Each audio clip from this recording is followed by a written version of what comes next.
Hello दोस्तों, कैसे हैं आप सब लोग। मेरा नाम है हिमांशु सांगवान। आप देख रहे हैं ओए पढ़ ले। आज की इस वीडियो में हम 7 मार्च 2022 के शिफ्ट 2 का डीएसएसबी पीआरटी के रीजनिंग और मैथ के क्वेश्चन सॉल्व करने वाले हैं।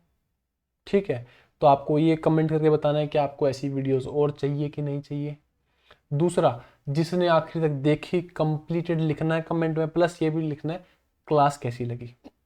और जो भी ओपी क्लैन वाले हैं भाई, उनको साथ में हैशटैग ओपी क्लैन भी लिखना है। और अगर आप ओपी क्लैन के मेंबर नहीं हो तो भाई आप बन सकते हो ओपी क्लैन के मेंबर सब्सक्राइब करके।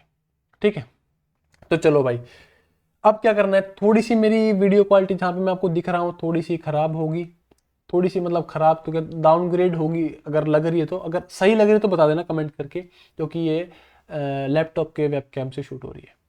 ठीक है, आपको क्या करना है, क्वेश्चन दिखाया, आपको पॉज करनी है वीडियो, खुद से ट्राई किया, खुद से ट्राई किया, फिर अगर हुआ तो बहुत अच्छी बात, अगर नहीं हुआ तो फिर मेरा सॉल्यूशन देखना है। ठीक है, ऐसे नहीं कि लगातार लगे पड़े हो मेरा सॉल्यूशन देखने में। क्लियर बात। दूसरी एक बात ये है कि भाई ये इंग्लिश में आज, कल वाला हिंदी में करवा दिया था, परसों वाला जो भी हुआ था आज वाला इंग्लिश में कर लो भाई, है ना। क्योंकि सबके लिए बैलेंस हो जाएगा, जिसको इंग्लिश में चाहिए उसको इंग्लिश में मिल जाएगा, और बाकी दिक्कत किसी को भी नहीं आएगी। पूरा समझाते चलूंगा हिंदी वालों को भी। पिछले जो हिंदी वाला था इंग्लिश वालों को पूरा समझ आया था, ये आज इंग्लिश वाला हिंदी वालों को पूरा समझ आएगा, कोई भी दिक्कत नहीं आएगी।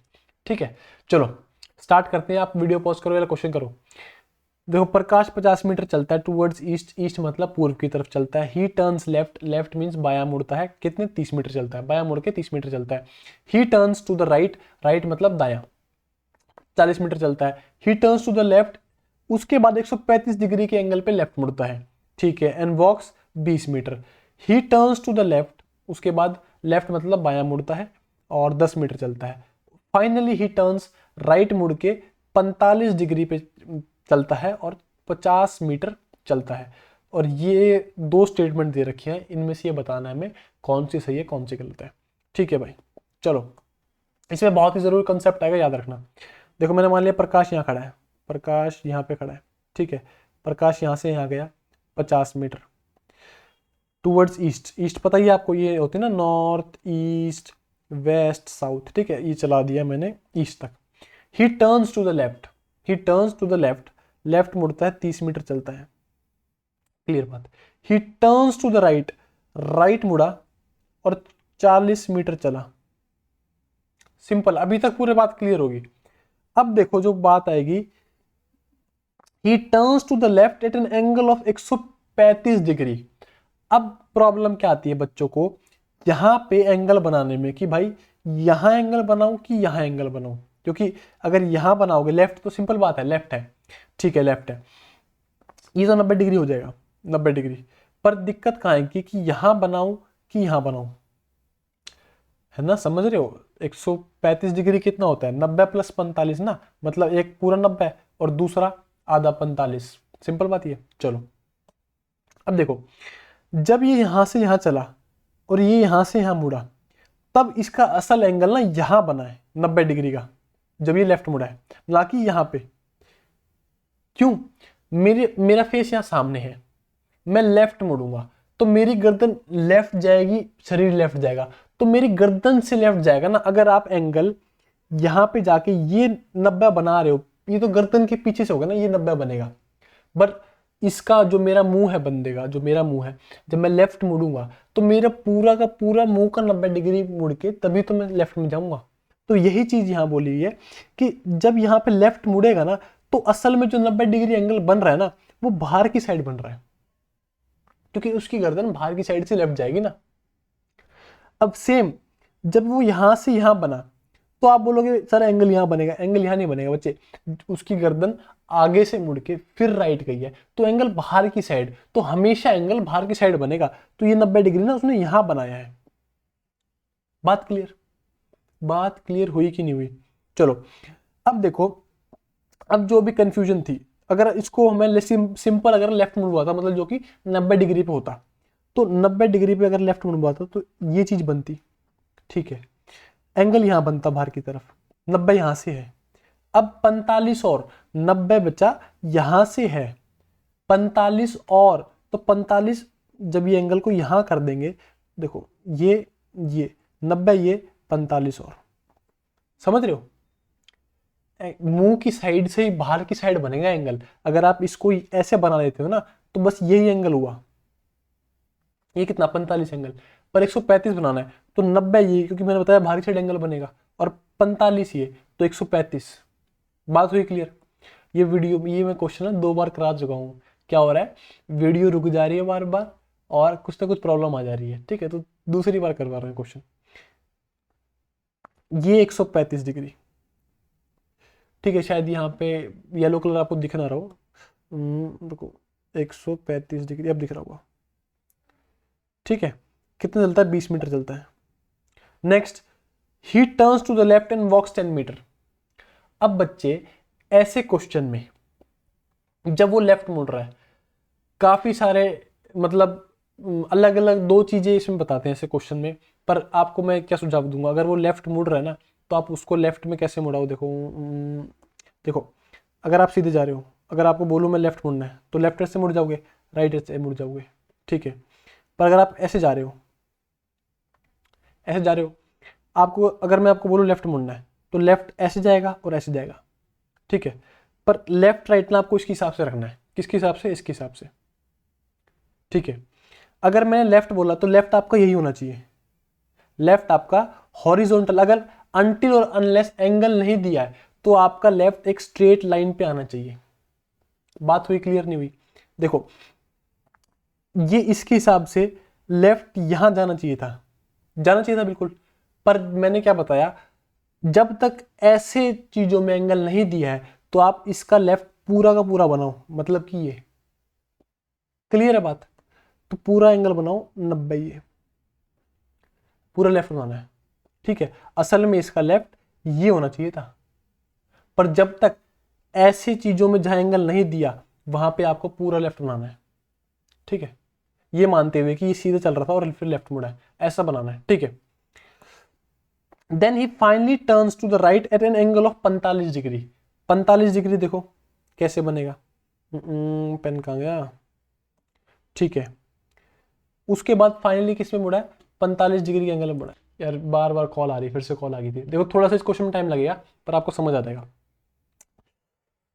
ठीक है। अब 45 डिग्री बना है, अब राइट मुड़ना है तो राइट तो ये हो गया, पर अगर मैं ऐसे राइट मोड़ दूं तब तो पूरा 90 डिग्री है, पर इसमें एंगल गिवन है, एंगल गिवन है ना, तो कैसे बनेगा 45, ऐसे बनेगा, तभी तो बाहर की साइड एंगल बनाना है ना, एंगल हमेशा बाहर की साइड बनाना है, तो 90 का आधा ये 45, ये बन गया 45 डिग्री, है ना। तो बच्चे ये यहां बन जाएगा 45 डिग्री, ठीक है, और कितना चला 50 मीटर। थोड़ा सा हैवी क्वेश्चन हो सकता है पर इसमें बच्चे फंसते हैं, इसलिए थोड़ा सा मैंने टाइम लिया है इसमें, ठीक है। अब ऐसे क्वेश्चन अगर समझ नहीं आया कोई नहीं, आगे वाली शिफ्ट्स में और भी ऐसे क्वेश्चन है, वहां समझ आ जाएंगे, ठीक है। बात हुई क्लियर? चलो अब क्वेश्चन देखो, पूरा हमने डायग्राम जो दिया हुआ था ना, जो क्वेश्चन बोला हुआ था सारा बना लिया है। After third term Prakash will face towards north east. देखो फर्स्ट टर्न ये वाला, सेकंड टर्म टर्न ये वाला, थर्ड टर्म ये, मतलब ये वाला टर्न, ये वाला टर्न कैसे बन रहा है, ऐसे बन रहा है, ऐसे मतलब नॉर्थ वेस्ट में बन रहा है, नॉर्थ वेस्ट में, और यहां क्या बोला है, नॉर्थ ईस्ट, तो ये गलत, पहला गलत। आफ्टर फिफ्थ टर्न, ये थर्ड टर्न था, fourth turn, fifth turn, after fifth turn Prakash will face toward south. यहां इसका फेस कितना है, यहां इसका फेस कैसे है, टूवर्ड्स, ये भी नॉर्थ वेस्ट है, ठीक है। तो इसका दोनों ही गलत है, तो इसका आंसर है नीदर वन नीदर टू। एक बात और याद रखना, जो मैंने ऐसे कराया है ना, जो ये मैंने ऐसे कराया है, इसमें काफी सारे मतलब बच्चे या फिर एक कंसेप्ट ऐसा भी है कि इसमें पूरा लेफ्ट मोड़ देते हैं, ठीक है। तो इसका ध्यान रखना। फिलहाल ये क्वेश्चन जो मैं कराऊंगा वो आपको बता दूंगा, ठीक है। तो आप ऐसे भी काफी सारे बच्चे मोड़ते हैं जो बिल्कुल करेक्ट लेफ्ट होता है, ठीक है। एक बस दिमाग में पॉइंट डाल रहा हूं कि ऐसे भी मोड़ सकते हैं, पर इसका मोस्ट करेक्ट जो ज्यादातर क्वेश्चन पे अप्लाई होता है ना, वो जो मैंने देखा है वो यही चीज है जो ज्यादातर क्वेश्चन पे अप्लाई हो जाएगी, और इससे आंसर भी सही आएगा, ठीक है। तो इसका आंसर है भाई नीदर वन नीदर टू। एक क्वेश्चन में मैंने 10 मिनट लगा दिए, पर कोई नहीं, ये वर्थ इट होगा, आपको कोई प्रॉब्लम नहीं आएगी। देखो इसमें क्या बताना है, गलत फिगर बतानी, कौन सी गलत फिगर है। देखो यहाँ बीच में, फिर जस्ट ऊपर, फिर बीच में, फिर राइट में, फिर नेक्स्ट तो यहाँ नहीं चाहिए थी बीच में, पर ये नीचे दे दी, तो कौन सी गलत है? फोर्थ फिगर गलत है। ठीक है, और मैं कुछ कुछ क्वेश्चन स्पीड से करूंगा ताकि आपको भी स्पीड से करने आए। ठीक है, ये आगे भाई वही वाले सम सिलोगिज्म टाइप के। अगर इस टॉपिक वीडियो अच्छी बता देना, बहुत अच्छे तरीके से करवा देंगे, एक ही क्लास में सारी चीजें आ जाएंगी। देखो sum A R T, sum A R T, A R T, sum के साथ 50-50 आता है। सम के साथ क्या आता है? 50-50, मतलब ए के पास 50 रुपए हैं, टी के पास 50 रुपए हैं। अगला क्या है? All, T R R, all के साथ 100-50, मतलब यहाँ पे टी के पास 100 रुपए हैं और आर के पास 50 रुपए हैं। ठीक है, कंक्लूजन देखो, सम आर और ए, सम आर और ए, सम आर और ए, इन दोनों में रिलेशन बिठाना है। कॉमन क्या है? कॉमन टी है। अब कॉमन टी हमने देख लिया, अब इन दोनों कॉमन टी में से कम एक टी की वैल्यू 100 होनी चाहिए। अगर दोनों टी की वैल्यू 50 है, रिलेशन नहीं बैठेगा, ये हो जाएगा गलत।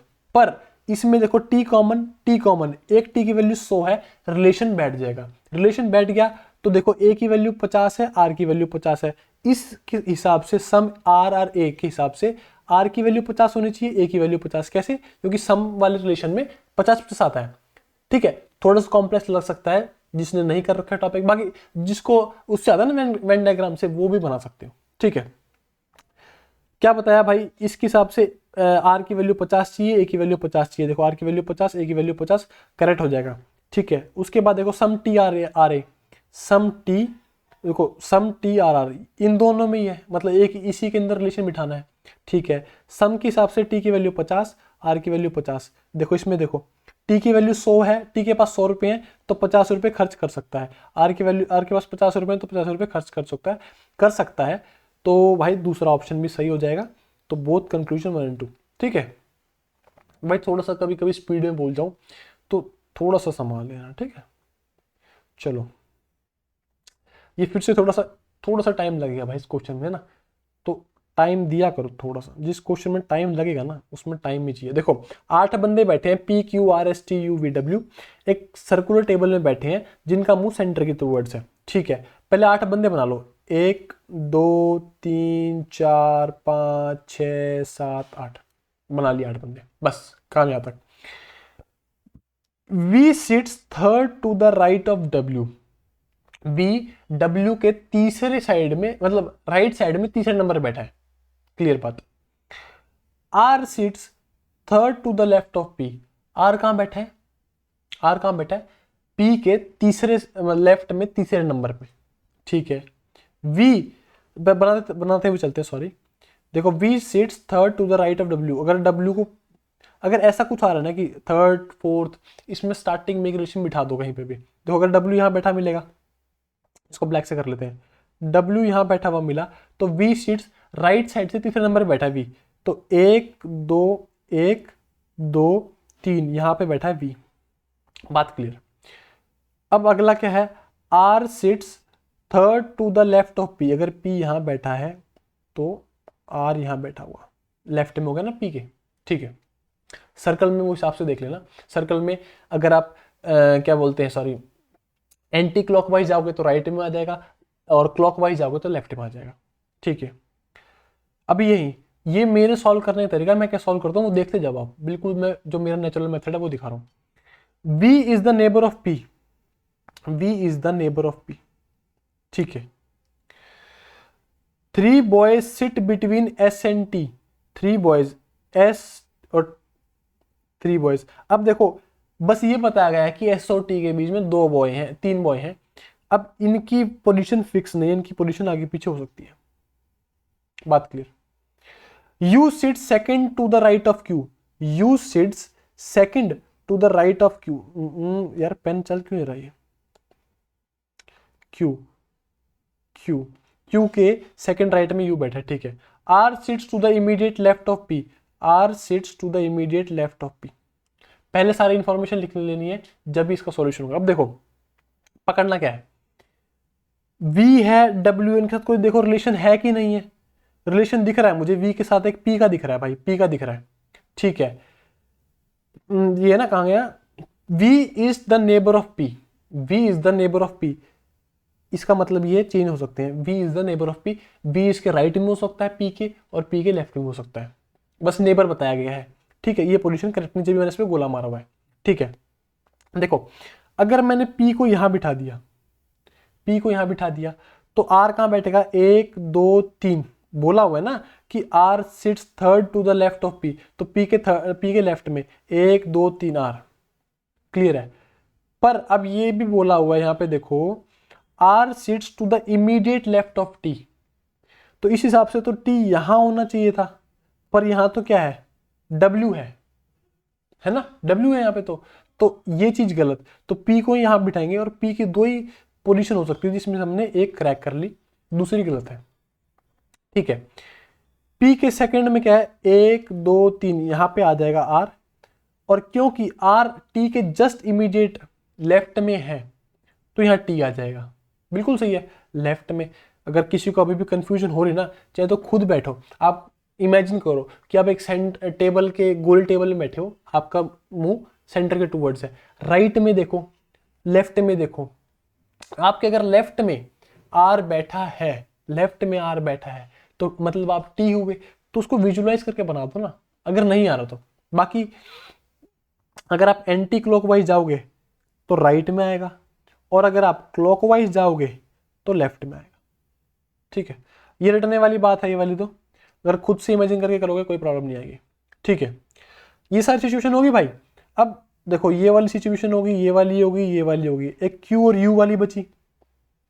वो देखो क्या लिखा हुआ है, U sit second to the right of Q, right of Q, Q अगर यहां बैठेगा तभी तो इसके राइट में U बनेगा। अगर आपने Q को यहां बिठा दिया, सॉरी जान दो, Q को अगर आपने यहां बिठा दिया तो उसका लेफ्ट हो जाएगा, समझ रहे हो, तो Q को आपको यहां बिठाना पड़ेगा, और U यहां बैठेगा, और S यहां बैठेगा, ऐसी बचा S यहां बैठ जाएगा। और एक कंडीशन ये थी कि S और T के बीच में 3 बंदे बैठे हैं, देखो 1 2 1 2 3 1 2 3, क्लियर बात। तो इससे क्या पता लगता है कि भाई हमारा, और जो ये PDF है ना, ये PDF ये टेलीग्राम पे मिल जाएगी आपको, अगर आपको मार्क्ड वाली चाहिए मार्क्ड वाली दे दूंगा, ये वाली सेम टू सेम जिसमें आंसर लिखे हुए। ठीक है, चलो भाई, ठीक है, क्लियर होगी बात।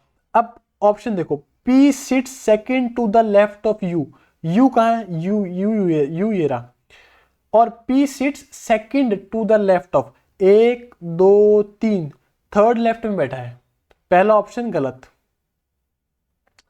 T sits second to the right of W ये रहा, ये ढंग से मार्क नहीं रखा, W ये रहा, इसके राइट में 1 2 सेकंड में बैठा है, बिल्कुल सही है। इसका आंसर क्या है भाई, ओनली 2, आंसर मार्क कर देता हूं, ओनली 2। क्लियर होगी बात, समझ आया, बिल्कुल आया होगा, नहीं आया एक बार फिर से देख लो और खुद से ट्राई करना। How many books are not pen, easy जी। अब फटाफट चलेंगे भाई, देखो बुक तो ये है सारी, पेन नहीं चाहिए, पेन वाले काट दो, कितने बचे, 98 और 41, कितना 139, कितना सर 139, क्लियर है बात। बस पेन ही तो जोड़ने, पेंसिल वाले जोड़ सकते हैं। How many books are not pen, तो बुक्स है, पेन वाले हटा दिए जो कॉमन में आ रहे थे, पेंसिल 41 और 98। ठीक है, चलो जी, ये एक और आगे क्वेश्चन। भाई ऐसे क्वेश्चन में ना फटाफट करना है, ये आपको समझाने में मेरे को टाइम लग रहा है, पर ये जो 20 क्वेश्चन है ना 15 मिनट में कर देता हूँ सारे के सारे, और मैथ के 20 भी मैं 15 से 20 मिनट के बीच में कर देता हूँ, समझ रहे हो, तो स्पीड होनी चाहिए इसमें। क्लियर बात, देखो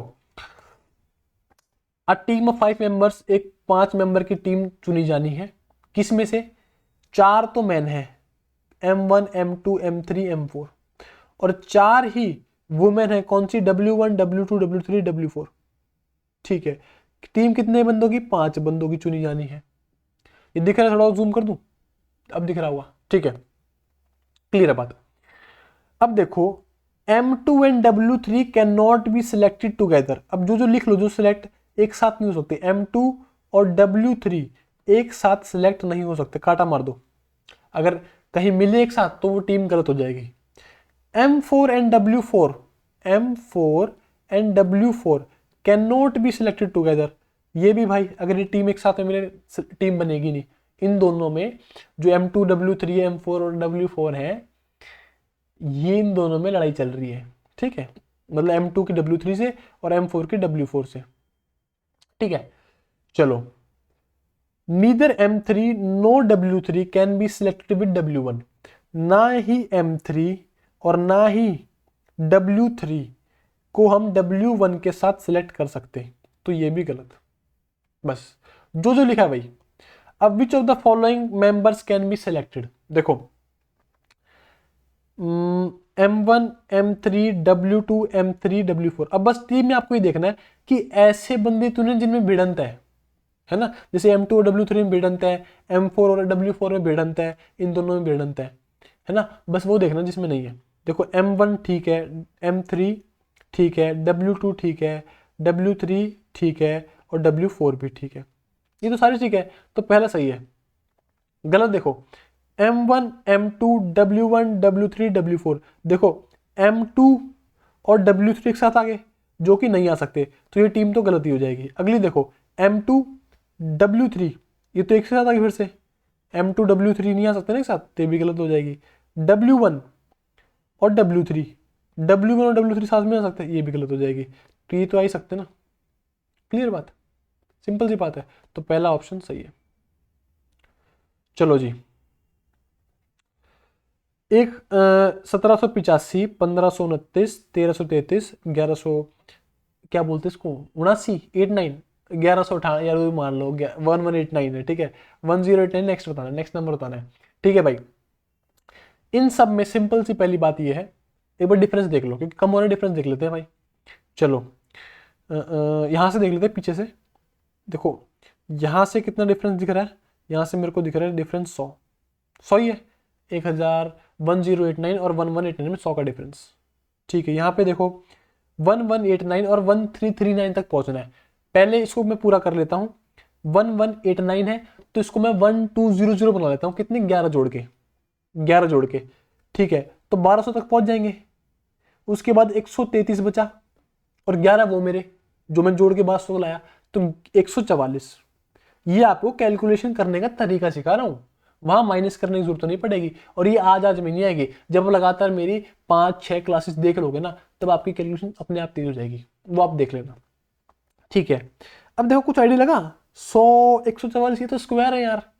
चलो आगे, अच्छा अगला चेक करते हैं, 1333 और 1529। अगर मैं 1333 में 200 जोड़ दूं, ये सारे दिमाग में ही करके दिखाऊंगा मैं, ये मेरे सारे दिमाग में है, ये आपको करके दिखा रहा हूं, तो कितना बन जाएगा, 1533 बन जाएगा।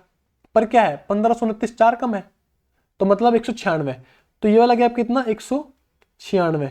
ये भाई तुम्हें करना सिखा रहा हूं कैलकुलेशन, ठीक है, वरना तो जोड़ घटाने में ज्यादा टाइम लगता नहीं, इसलिए सिखा रहा हूं, काफी बच्चों को लगता टाइम। 196, 10 का स्क्वायर दिख गया, 12 का स्क्वायर दिख गया, ये कितने का, 14 का स्क्वायर 196। यहां पे कितने का, 10 का 12 का 14 का 16 का बन रहा होगा, 256। चेक करो 256 है कि नहीं, ठीक है भाई 256 है।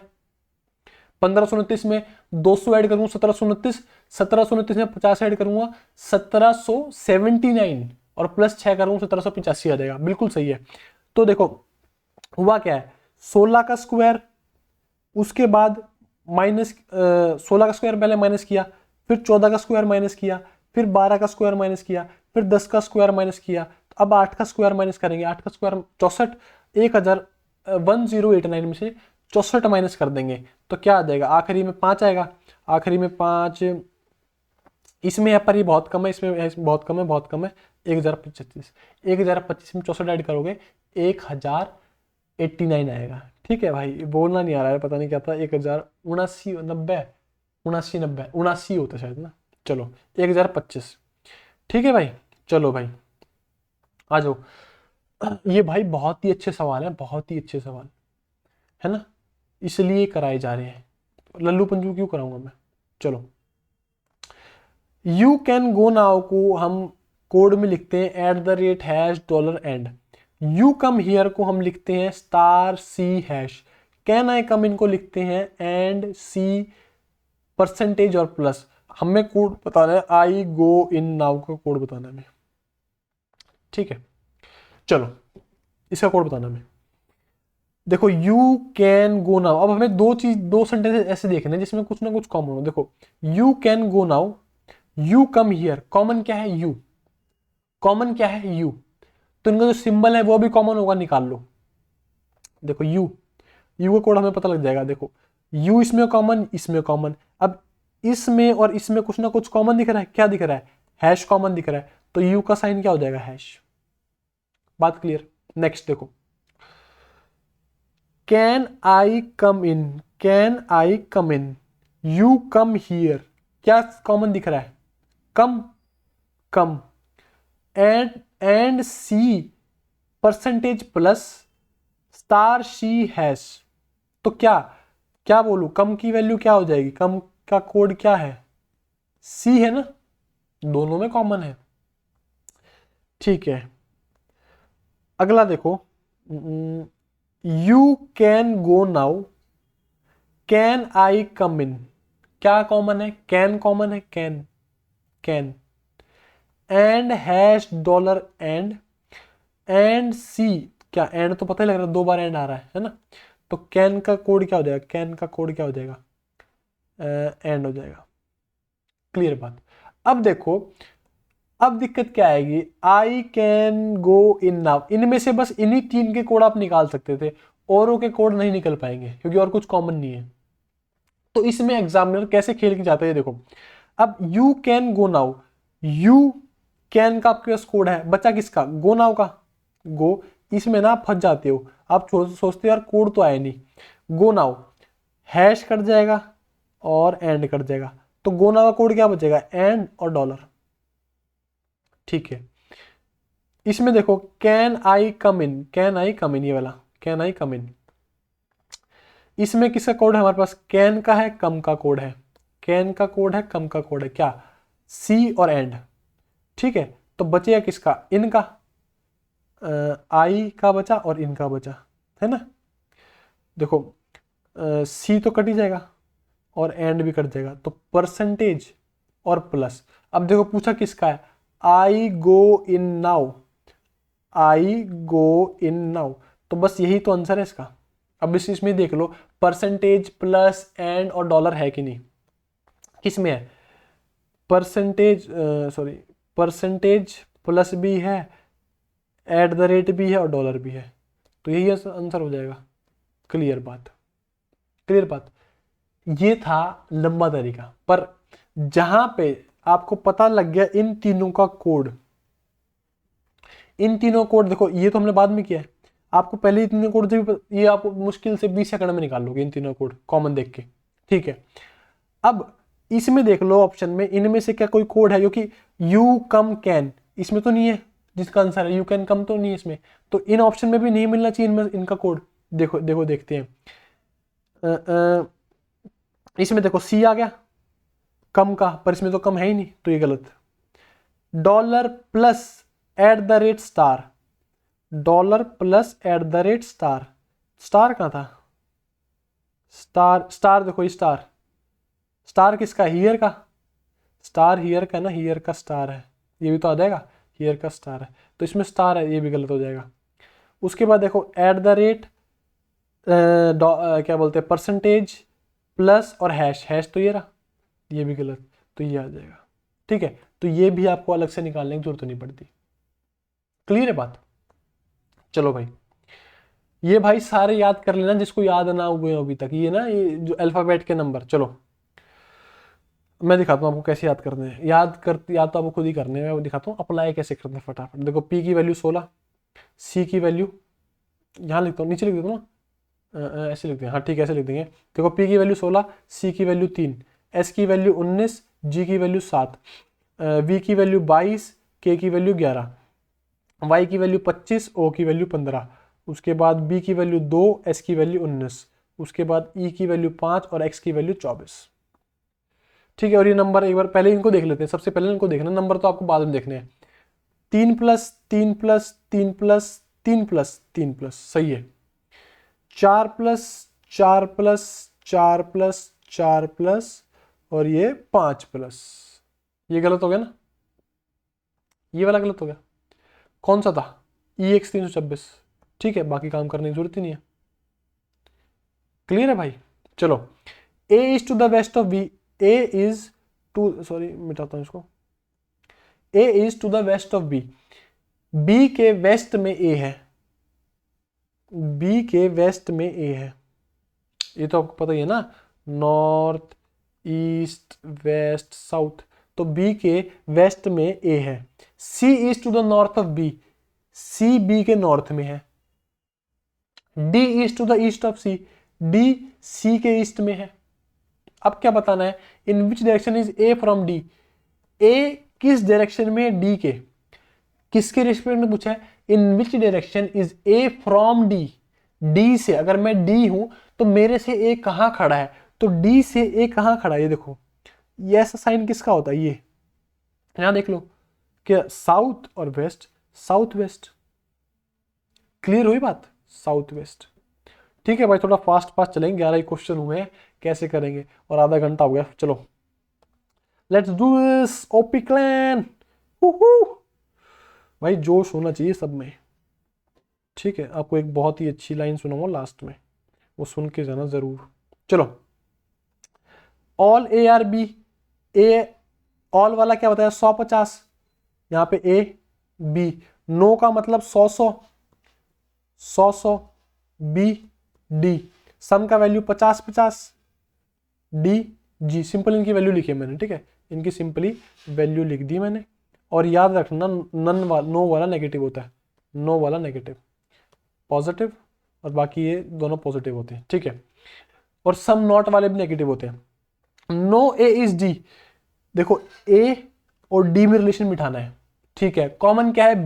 B देखो, B 50 B 100। अब देखना है जो कॉमन है, क्या इनमें से एक के पास 100 रुपए है कि नहीं। देखो, इस B के पास 50 रुपए, इस B के पास 100 रुपए, काम चल जाएगा, रिलेशन बैठ जाएगा। अब नो के हिसाब से वैल्यू 100 होनी चाहिए। यस, अब चेक करो, A के पास 100 वैल्यू सही है, D की वैल्यू पास 100 है, बिल्कुल सही है, आंसर बिल्कुल सही बैठेगा। और positive negative, positive negative, negative statement, negative statement, बिल्कुल सही है। तो पहला ऑप्शन बिल्कुल सही। दूसरा देखो, some G are not B, G B, common क्या है? D कॉमन है, D कॉमन है, क्या इन दोनों D में से एक के पास 100 है? बिल्कुल 100 है, रिलेशन बैठ जाएगा। G की वैल्यू सम नॉट में वैल्यू 50 100 होती है। ठीक है, सम नॉट में वैल्यू 50 100 होती है, ये आपको सिखा देंगे, पर अब जब भी याद रख लो 50 100, एक बार देख ही लो यार। देखो, ऑल में वैल्यू 100 50,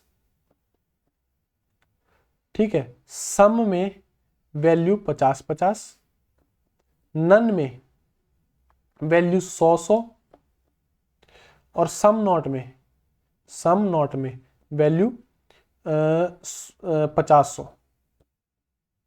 ठीक है, ये दोनों पॉजिटिव, ये दोनों नेगेटिव। अगर एक पॉजिटिव स्टेटमेंट है और एक नेगेटिव स्टेटमेंट है, तो हमेशा आंसर नेगेटिव स्टेटमेंट, अगर उन दोनों में रिलेशन बैठा है तो। ठीक है, वो बाकी बाद में सिखा देंगे, बस ये आपको दिखाना था कि सम नॉट में वैल्यू 50 100 होती है। तो G की वैल्यू है 50, B की वैल्यू है 100, G ये रहा, B ये रहा, कॉमन क्या है? D, दोनों D में से एक की वैल्यू 100 है, रिलेशन बैठ जाएगा। ठीक है, G की वैल्यू 50, यहाँ भी 50 चाहिए, B की वैल्यू है 100, यहाँ भी 100 है। ठीक है, रिलेशन बैठ जाएगा, दूसरा ऑप्शन भी करेक्ट।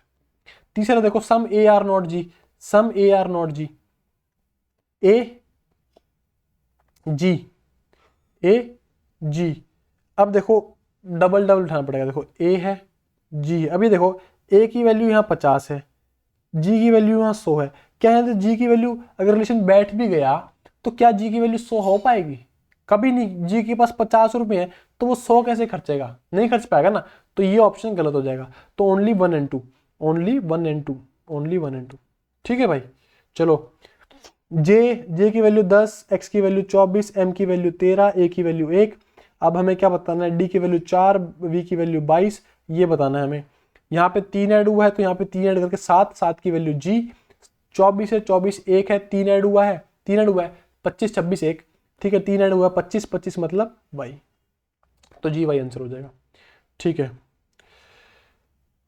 चलो यार कितने हो, 34 मिनट हो गए, फटाफट करवाना पड़ेगा। चलो नेक्स्ट देखो, A B C D F G है, C1 C2 C3 C4 5, मतलब 7 बंदे हैं, उनके पास 7 गाड़ी है, और बताएंगे अभी अलग अलग, इन्होंने वही जो करते हैं ये कंफ्यूजन वाली बात वो करेंगे, और हम देखते हैं कैसे। जो चीजें फिक्स है वो मान लो, 7 गाड़ी है 7 बंदों के पास, लिख दी। ठीक है भाई, ये लिख दी मैंने, C4 C5 C6 C7। Clear बात, बात यहाँ तक क्लियर। अब देखो, B and E have C5 and C3 respectively. B के पास C5 है और E के पास C3 है। B के पास C5 है और E के पास C3 है रिस्पेक्टिवली, मतलब आगे वाले के पास आगे वाली गाड़ी है, पीछे वाले के पास पीछे वाली गाड़ी है। क्लियर बात। D does not have C1 C2 C6 C7। D के पास ना ही ये है, यार मच्छर काट रहे हैं, ले मर गया। ठीक है चलो भाई, डी के पास C1 नहीं है, C2 भी नहीं है। उसके बाद देखो, डी के पास C1 नहीं है, C2 नहीं है, C6 नहीं है, C5 नहीं है, C7 नहीं है, C5 पहले से गिरी हुई है, C3 पहले से गिरी हुई है, बची क्या C4। तो डी के पास कौन सी है, C4। क्लियर बात। G हैज आइदर C1 और C4। G के पास चाहे तो C4 है या C1 है, पर C4 के पास C4 तो D के पास आ चुकी है अब, तो G के पास क्या है, ये ऑप्शन बचा C1 का। ठीक है, आइदर का मतलब बच्चे, G हैज आइदर C1 और C4, इसका मतलब कि G के पास चाहे तो C4 है चाहे C1 है। अब क्योंकि C4 की जगह D तो आ ही चुका है, तो G तो आ नहीं पाएगा, तो G यहां आ जाएगा। क्लियर बात। चलो, C does not have C2। C does not have C2। C does not have C2। C के पास C2 कार नहीं है, तो C तो यहां पे आएगा नहीं, तो C इन दोनों में आ सकता है, चाहे C के पास C6 मिलेगी, चाहे C के पास C7 मिलेगी, कार 6 मिलेगी, कार 7 मिलेगी। A does not have C2 और C6। A के पास ना ही C2 है, दूसरा पेन निकाल लेता हूं। A के पास ना ही C2 है और ना ही C6 है, तो बची कौन सी जगह, C7 की जगह, तो A के पास ये हो जाएगी। ठीक है, तो क्योंकि अब जब हम C में कंफ्यूज थे कि C के पास C6 होगी कि C7 होगी, अब क्योंकि C7 A के पास चली गई है, तो C के लिए पास एक ही ऑप्शन बचा। ठीक है, बिल्कुल सही है। अब हो गया A B C D E F बचा। क्लियर बात। C हैज C6, C के पास C6 है, बिल्कुल सही है भाई। A एंड F, A के पास C7, F के पास C2, A के पास C7 और F के पास C2, दोनों सही है, तो ये बोथ 1 and 2 बिल्कुल सही है भाई। चलो, इसमें भाई वही वाले क्वेश्चन है जिसमें ये फिगर्स आती है ना, बताया था कि फिगर्स ना कभी कभी आंसर की में आती नहीं है, कभी कभी क्या मोस्टली आती ही नहीं है किसी आंसर की में। ठीक है, तो इस वाली आंसर की में नहीं है, तो ये वाला छोड़ दो भाई। किसी के पास अगर फिगर्स वाली आंसर की हो ना यार, तो जरूर मेरे पास शेयर कर देना टेलीग्राम पे, मेरे को पर्सनल मैसेज करके शेयर कर देना। ठीक है, देखो जैसे इसमें बोला हुआ है कि by folding the paper which of the following cube can be made. और याद हो जिसने कल वाली क्लास देखी थी, उसमें क्यूब दिया हुआ था, है ना, इसमें क्यूब नहीं आया इस वाली आंसर की में। ठीक है, तो भाई जिसके पास भी हो ना ऐसी आंसर की जिसपे हो, वो मेरे पास शेयर कर देना जरूर। ठीक है भाई, चलो ये भाई सारी याद कर लेना, ये मत सोचना कि एग्जाम में जाके लिख लूंगा एबीसीडी, लिख लूंगा एबीसीडी, नहीं, इसकी बात अलग ही है, स्पीड की बात अलग है, वहां ढूंढ लोगे डी की वैल्यू, एफ की वैल्यू, इसकी बात देखो क्या गजब की बात है। डी की वैल्यू एफ, सॉरी यार क्या बोल दिया, डी की वैल्यू 4, एफ की वैल्यू 6, ई की वैल्यू 5 और जी की वैल्यू 7, सी की वैल्यू 3, एच की वैल्यू 8, बी की वैल्यू 2, आई की वैल्यू 9, एन की वैल्यू 14, जे की वैल्यू 10, ओ की वैल्यू 15, के की वैल्यू 11, पी की वैल्यू 16, जेड की वैल्यू 26, क्यू की वैल्यू 17, ए की वैल्यू 1। बताओ इतनी तेज। चलो, 4 से 5 हो गया, 6 से 7 हो गया, 3 से 2 हुआ, 8 से 9 हुआ, 14 से 15 हुआ, 16 से 17 हुआ। तो दिखेगा यार, ये देखो 3 से 2 हुआ है, बाकी सब में 4 से 5, 14 से 15, 16 से 17, 6 से 7, 10 से 11, 26 से 1, इसमें 8 से 9 बेशक हुआ, पर यहाँ पे एक कम हो गया ना, 3 से 2। क्लियर है बात, तो ये बात 3 से 2। क्लियर है। अब देखो काफी बच्चों को ना इसमें रिलेशन ढूंढने में दिक्कत आती है ना। तो ज्यादातर बार जब ऐसा रिलेशन बैठता है तो इसका इसके साथ ही बैठता है और इसका इसके साथ बैठता है। अगर ऐसा ना बैठे तो इन दो का अलग देखो, इन दो का अलग देखो। ऐसा मोस्टली किसी चीज में होता है भाई। बाकी रीजनिंग के तो पैटर्न आपको पता ही है कैसे होते हैं, है ना। अभी तो बिल्कुल इसी में दिख ही रहा था यार, है ना। चलो, एक क्यूब को भाई, एक क्यूब था, उसको 4 सेंटीमीटर साइड थी उसकी, उसको पेंट कर दिया गया चारों तरफ से और उसको 2-2 सेंटीमीटर के स्मॉल क्यूब्स में बांट दिया गया। ठीक है, अब बताना कितने टोटल नंबर ऑफ क्यूब्स निकलेंगे। देखो, अगर आपके पास पानी है, अगर आपके पास 1 लीटर पानी है, मैंने मान लिया आपके पास 1 लीटर ये पानी है, सॉरी यार ये 1 लीटर, क्या हट जाना जल्दी, 1 लीटर पानी है, इसको मैं ग्लास में बांटूंगा, 4 ग्लास में मैंने मान लिया बट गया ये, तो उतना ही पानी बटा होगा ना जितना होगा। समझ रहे हो, समझ रहे हो ना। तो क्यूब है जो मेरे पास, जब मैंने काटा वो कितना बटा होगा, उसकी वॉल्यूम के बराबर बटा होगा ना यार। ठीक है, 4 सेंटीमीटर के हिसाब से, 4 सेंटीमीटर के हिसाब से क्यूब की वॉल्यूम क्या होती है, ए इंटू ए, मतलब साइड का क्यूब होती है, साइड का क्यूब मतलब 4 इंटू 4 इंटू 4, 64 सेंटीमीटर क्यूब। ठीक है, काटा कितनी, 2-2 सेंटीमीटर क्यूब में, 2 सेंटीमीटर वाले क्यूब की वॉल्यूम कितनी हो जाएगी, 8 सेंटीमीटर क्यूब। ठीक है, 64 सेंटीमीटर का क्यूब था जिसमें से 8 सेंटीमीटर का क्यूब निकाल लिया गया। तो कितने ऐसे क्यूब निकल जाएंगे 8 सेंटीमीटर वाले, तो 8 से 8, 8 क्यूब निकल जाएंगे। बस ये पूछा हुआ था कि कितने क्यूब निकल जाएंगे। ठीक है बच्चों, दोस्तों ओपी क्लैन मेंबर्स, ये भी वही है वेन डायग्राम वाला, भाई किसी के पास हो तो ज़रूर भेज देना। ऐसे काफ़ी सारे क्वेश्चन स्किप हो जाते हैं। सर्कल से स्फीयर बनता है, सर्कल 2D फिगर है, उसकी 3D क्या होती है, स्फीयर होती है। तो स्क्वायर का क्यूब, हाँ भाई स्क्वायर का क्यूब होता है। बाकी देख लें, डॉट का लाइन नहीं होता, क्यूबॉइड का रेक्टेंगल, रेक्टेंगल का क्यूबॉइड होता है, क्यूबॉइड का रेक्टेंगल नहीं होता, लाइन का ट्रायंगल नहीं होता। तो ऑप्शन ए इज बिल्कुल करेक्ट। ठीक है भाई, मिसिंग टर्म बतानी है, फिर से आ जाओ, फिर से अपनी स्पीड दिखाओ नंबर की। एन की वैल्यू 14, इसको मैं ऐसे लिखता हूँ ना, क्योंकि ना मोस्ट प्रोबेबली एन का रिलेशन एस से मिलेगा, एस का रिलेशन एक्स से मिलेगा, तो मैं ऐसे लिख देता हूँ, एन की वैल्यू 14, टी की वैल्यू 20, एस की वैल्यू 19, एन की वैल्यू 14, एक्स की वैल्यू 24, एच की वैल्यू 8, सी की वैल्यू 3, बी की वैल्यू 8, बी की वैल्यू 2, एच की वैल्यू 8 और वी की वैल्यू 22।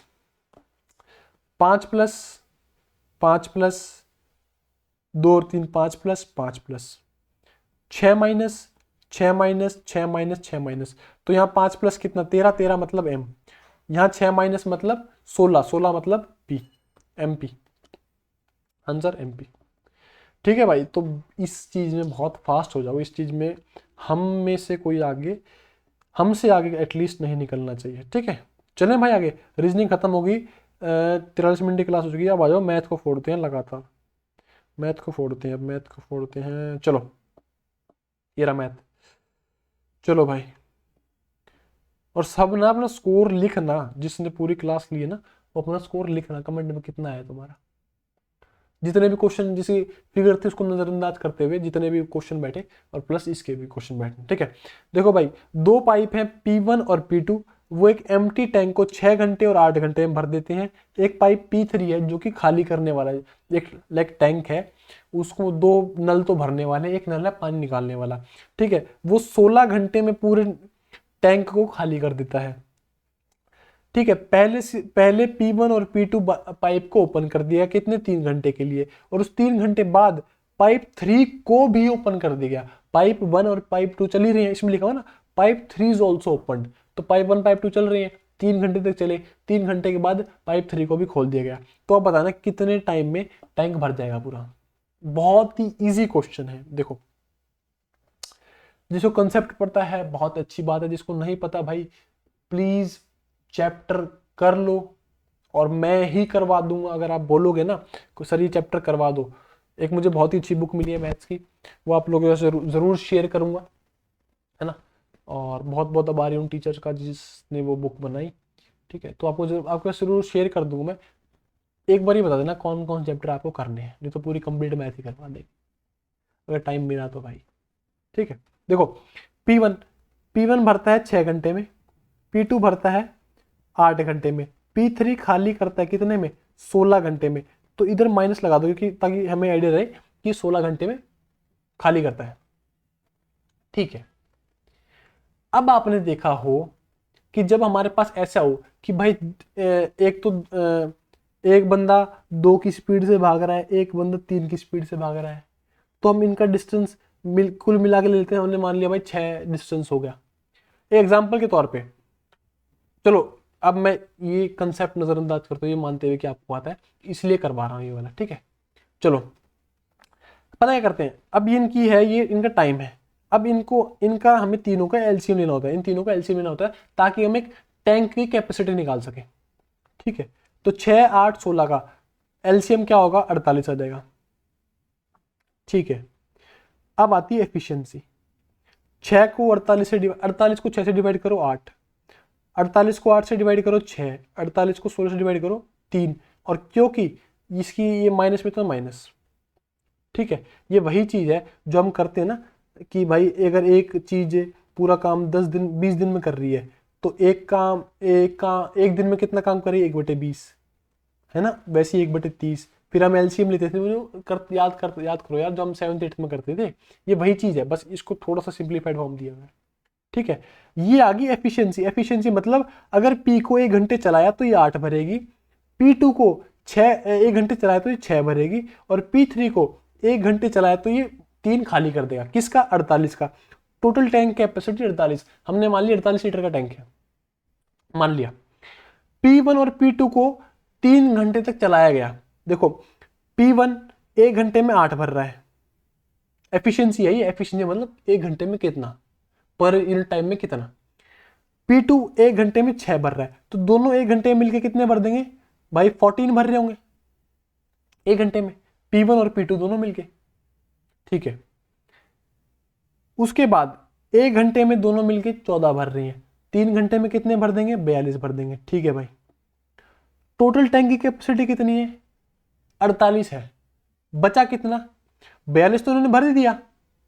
अब पता है एक बार जब आपके पास ये चीज आ गई ना, ये चीज आ गई, तो इसका ना कुछ काम रहता नहीं है। ठीक है, क्लियर हुई बात। 42 1 घंटे में, देखो 1 घंटे एफिशिएंसी का मतलब 1 घंटे में, 1 घंटे में P 8 भर रहा है, 1 घंटे में P2 6 भर रहा है, तो 1 घंटे में दोनों मिलकर 14 भर देंगे, बिल्कुल भर देंगे। ठीक है, ये थोड़ा सा मैं एक्सप्लेन इसलिए कर रहा हूं कि काफी को ये कंसेप्ट ना पता हो। ठीक है, चलो 1 घंटे में दोनों मिलकर 14 भर देंगे, तो 3 घंटे में दोनों मिलकर 42 भर देंगे। किस में का, 48 का। बचा कितना, 48 लीटर का टैंक था, 42 लीटर भर गए, 6 लीटर बचा। ठीक है, एंड ओपन, और 3 घंटे हो गए, 3 घंटे के बाद P3 भी चालू कर दिया। P1 8 भर रहा है 1 घंटे में, P2 6 भर रहा है, और P3 1 घंटे में खाली करेगा, 3 खाली करेगा, तो कितना, 11। मतलब कि तीनों मिलके 1 घंटे में 11 भरेंगे 11 लीटर एक यूनिट है, लगा दी हमने, 11 लीटर भरेंगे। पर 42 लीटर तो भर चुका है, और कितना और भरना है, 6 लीटर ही तो भरना है, और ये घंटे में कितना भर रहे हैं, 11 लीटर। तो हमने इसको यूनिटरी मेथड हमने पढ़ा होगा, 1 लीटर कितना भरेंगे, 1 लीटर कितने भरेंगे, 1/11 में। ये टाइम है 1 आवर का, है ना, तो 6 लीटर भरना है, कितने भर देंगे, 6/11 में, 6/11 आवर में। ठीक है भाई, ऑप्शन देखो, ये सारे ऑप्शन है। अब देखो 3 घंटे तो ये हो ही है जो P1 और P2 ने मिलाए हैं, उसके बाद 6/11 और लगेंगे जब ये तीनों मिलके चल देंगे ना, ये हमने टाइम निकाला है। ठीक है, तो एलसीएम ले लो, 11 3 33, 33 और 6, ये आंसर आ जाएगा। ठीक है, ये वैसे आंसर तो ना मैं ये मुश्किल से मुश्किल 10 सेकंड में निकालता, मुश्किल से मुश्किल 30 सेकंड लग जाते, ये समझाने पे आपको लगा है थोड़ा टाइम। ठीक है, तो देख लेना। देखो रेशियो ऑफ 3 नंबर्स का है 3:5:7, इनके स्क्वायर का, इन तीनों को स्क्वायर कर दिया गया, और उसका जोड़ 1328 बन रहा है, तो वैल्यू बतानी है largest of the three number, इन तीनों में से सबसे बड़े नंबर की वैल्यू बतानी है। ठीक है, सबसे पहले बात बताओ, ये रेशो है, मतलब असली नंबर 3x 5x और 7x रहे होंगे। ये ब्लैक में कर देता हूं, बिल्कुल रहे होंगे। ठीक है, वो सब भी छोड़ो, इस क्वेश्चन को सॉल्व करने से पहले देखो largest of the three numbers 3 5 7, बड़ा कौन सा है? 7 है ना, बड़ा 7 है। x की वैल्यू कुछ भी आए, मल्टीपल तो 7 का ही रहेगा, है ना। x की वैल्यू कुछ भी आए, मल्टीपल तो 7 का ही रहेगा। 7 का मल्टीपल देख लो, 16 क्या 7 7 के टेबल में आता? नहीं आता। क्या 12 7 के टेबल में आता? नहीं आता। क्या 20 7 के टेबल में आता है? नहीं आता। 28 तो आता है, आंसर 28 है, बिना करे हो जाएगा। करके देखो, अब करके देखते हैं। क्या बोला? सम ऑफ देयर स्क्वायर, इनका स्क्वायर करो। 9x स्क्वायर,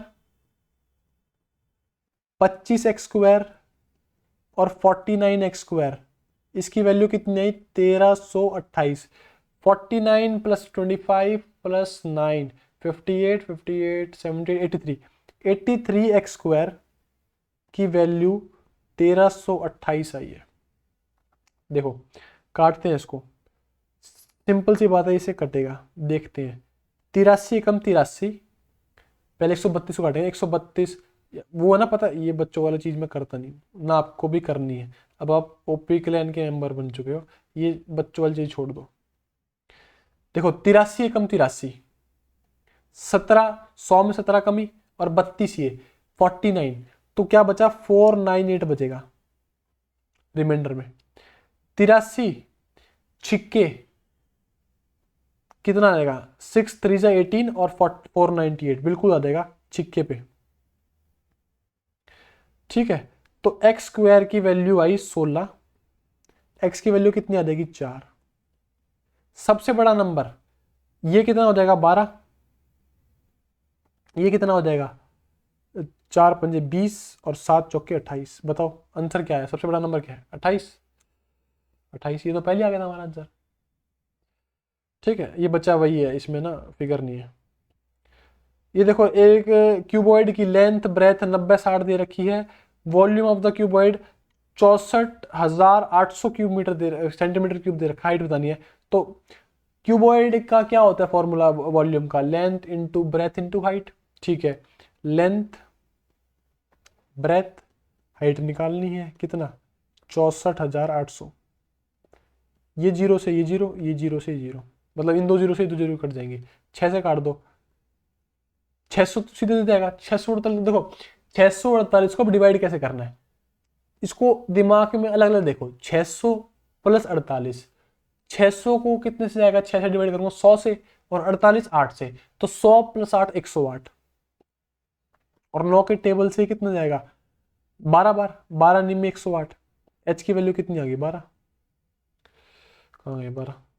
ठीक है यार, इसमें भी वही है, इसमें ना ग्राफ नहीं है इस वाले फिगर में, है ना। तो भाई प्लीज यार, किसी के पास हो ना ग्राफ, प्लीज भेज देना। देखो एक स्कूटर है, पी से क्यू जाता है 40 किलोमीटर प्रति घंटा की स्पीड से, क्यू से पी आता है 30 किलोमीटर प्रति घंटा की स्पीड से, एवरेज स्पीड बताओ।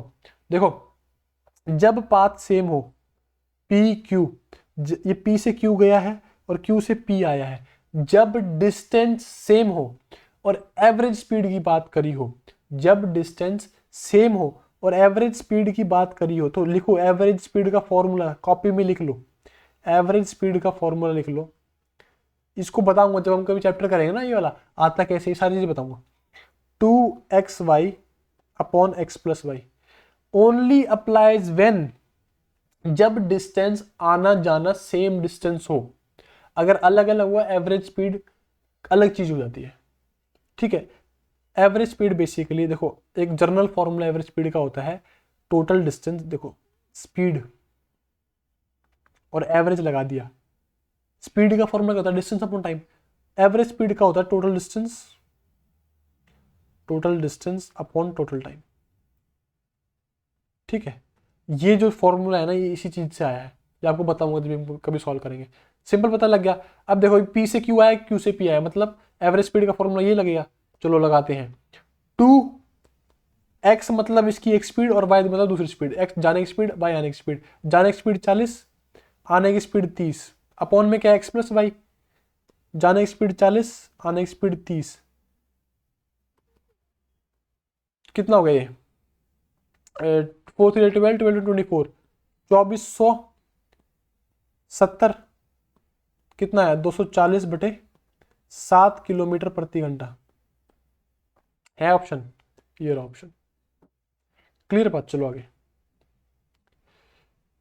यार कंसेप्ट ना बहुत ज्यादा तुम्हें सिखाने के लिए, ये ना 2-2 सेकंड के क्वेश्चन है सारे।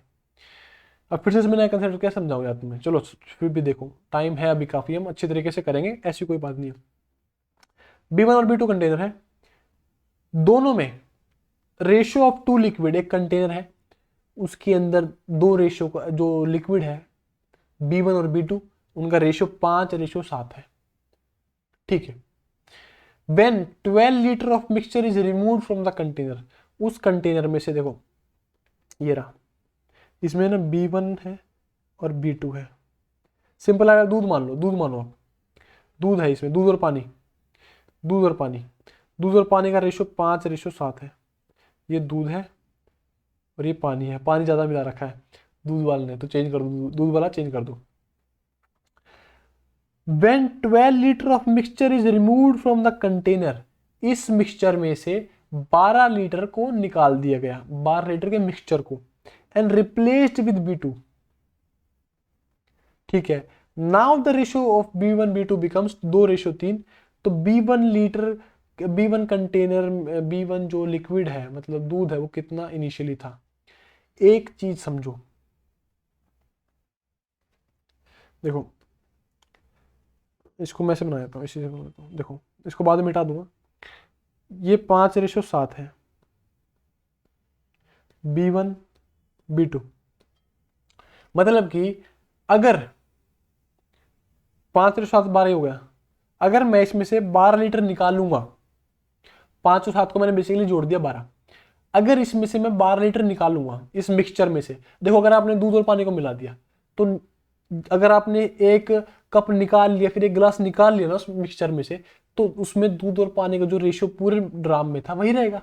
फॉर एग्जाम्पल इसमें से अगर ये दूध और पानी है 5:7 है, टोटल कितना हो गया 12 हो गया, ठीक है, ये बरा 5 और 7 12 हो गया, ठीक है। अगर मैंने इसमें से 12 लीटर निकाला है तो 5 लीटर तो B1 निकलेगा और 7 लीटर B2 निकलेगा, इसी रेशियो में निकलेगा, इसी रेशियो में निकलेगा। फॉर एग्जाम्पल मैंने इसमें से 24 लीटर निकाला,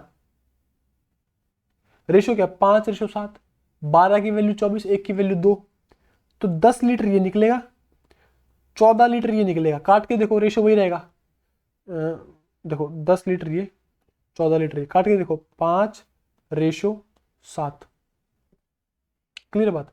अगर इसमें से मैंने 36 लीटर निकाला, रेशियो वही रहेगा 5:7, मतलब 12, 12 की वैल्यू 36, एक की वैल्यू 3 लीटर, एक की वैल्यू है 3 लीटर, तो 5 थी 15, 15 लीटर और 7 थी 21, ये बनेगा, काट के देखो 3 5 और 3 7, देखो वही रेशियो आ रहा है ना। मेरा समझाने का मतलब ये है कि जब आप निकालोगे कुछ चीज तो वो उसी रेशियो में निकलेगी, ठीक है भाई। बहुत सारे कंसेप्ट है यार, अगर मुझे टाइम मिल जाए ना प्रॉपर तो आपको पूरी ढंग से मैं मैथ करवा दूं, ठीक है। और अगर आप बोलो तो तभी यार, ओ भाई वो आ रहा है, अर्थक्वेक आया अभी जस्ट, चला गया, हिल रहा था भाई बेड में, डर गया, ठीक है। चलो भाई दोस्तों, स्टार्ट करते हैं, लेट्स स्टार्ट अगेन। ये बात समझ आ गई होगी। अब देखो 5:7 मतलब 12, 12 की वैल्यू कितनी दी हुई है, 12 लीटर निकला है, एक की वैल्यू 1 लीटर, ठीक है, मतलब 5 लीटर यहां से निकला, 7 लीटर यहां से निकाला, ये बात क्लियर। इस पूरे में से 5 लीटर तो B1 निकला है, 7 लीटर B2 निकला है। अब क्या कर दिया, is replaced with B2, B2 से रिप्लेस्ड कर दिया। अभी भी आ रहा है यार, अभी अर्थक्वेक अभी भी आ रहा है, कहीं मैं दब ना जाऊं इन बड़ी बड़ी बिल्डिंगों के नीचे, फिर डिशेस भी कौन कराएगा? ठीक है भाई। चलो देखो, 5 लीटर B1 निकाला, 7 लीटर B2 निकाला। अब B2 के साथ रिप्लेस कर दिया, मतलब अगर पूरा सॉल्यूशन 12, इसमें ना क्वेश्चन समझना बहुत जरूरी है। 12 लीटर मिक्सचर निकाला और वही 12 लीटर B2 के साथ रिप्लेस कर दिया, तो मतलब B2 फिर से आ रहा हूँ भाई। ओ भाई भाई भाई भाई भाई भाई भाई भाई, सारा हिल रहा है यार, रुक जा रुक जा रुक जा रुक। भाई गिरेगा, ये सिस्टम ही गिरेगा। मैं निकल रहा हूँ कमरे से बाहर, ये तो सिस्टम ही गिरता लिख रहा है मुझे सारा। हाँ हाँ, निकल रहा हूँ निकल रहा हूँ निकल रहा हूँ। भाई बच गया। आज तो खतरनाक वाला बर्थक्वेक आया था दिल्ली में, आज न्यूज में आ जाएगी, कल कल क्या अभी भी आई जाएगी। चलो भाई स्टार्ट करते हैं। मैं तो भाग गया जल्दी जल्दी नीचे, मैं कह रहा भाई गिरेगी आज तो बिल्डिंग हमारे ऊपर। बहुत तेज आया था यार लास्ट में। ठीक है भाई, चलो 5 इसका निकाल दिया, 7 इसका निकाल दिया और 12 B2 को जोड़ दिया, क्योंकि लिखा हुआ है रिप्लेस कर दिया B2 से। ठीक है, तो फाइनली क्या हुआ, -5 इसका निकला और +5 ये।